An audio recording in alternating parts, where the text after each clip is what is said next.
22-25 वर्षाच्या दोन मॅच्युअर्ड तरुणांमधली प्रेम कहाणी म्हणजे त्यांच्या नात्याची गोष्ट असंच करायचं होतं. त्यातून एक कल्पना अशी पुढे आली की आपला हिरो जर पत्रकार असला तर काय होईल.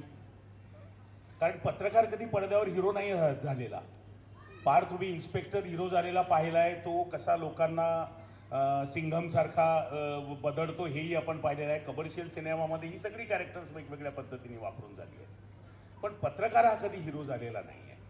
आणि पत्रकार हे आपल्या समाजातलं एक महत्त्वाचं कॅरेक्टर आहे. रोज आपण टी व्हीवर बातम्या पाहतो, टी व्हीवरच्या वेगवेगळ्या न्यूज चॅनल्सवर तो पत्रकार वेगवेगळ्या पद्धतीने त्याचं रिपोर्टिंग करत असतो, बोलत असतो. पण हा आपल्या कथानकाचा भाग का होऊ शकणार नाही असा प्रश्न मला स्वतःला पडला होता. मग त्यातून मी ठरवलं की नाही, पत्रकार हा आपला हिरो असला पाहिजे. आता पत्रकार म्हटलं की त्याचे स्वभाव वैशिष्ट्य काय येतात. कुठल्याही पत्रकाराला तुम्ही भेटा, पटकन तो तुम्हाला 4 विषयाची वेगवेगळी माहिती देतो, बडबड करतो, 2 मिनिटात तुम्हाला एखाद्या गोष्टीमध्ये गुंतवून ठेवतो. त्याला जे काम करून घ्यायचं असतं, त्याला जे स्टेटमेंट घेऊन टाकायचं असतं, ते तो कसा पटकन मिळवतो आणि हवं असलेलं स्टेटमेंट त्याच्या पद्धतीने ट्विस्ट करून आपल्याला टी व्हीवर दाखवून मोकळं होतो. आपण पाहतोय सगळं रोज संध्याकाळच्या टी व्हीवर.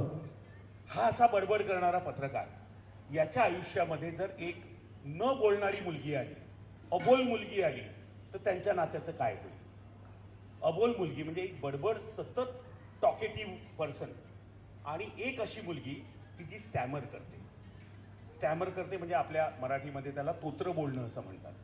म्हणजे तिच्यावर असलेल्या मानसिक वेगवेगळ्या दबावामुळे ती सार्वजनिक जीवनामध्ये स्पष्टपणे, सच्चपणे, लक्कपणे शब्द उच्चारू शकत नाही.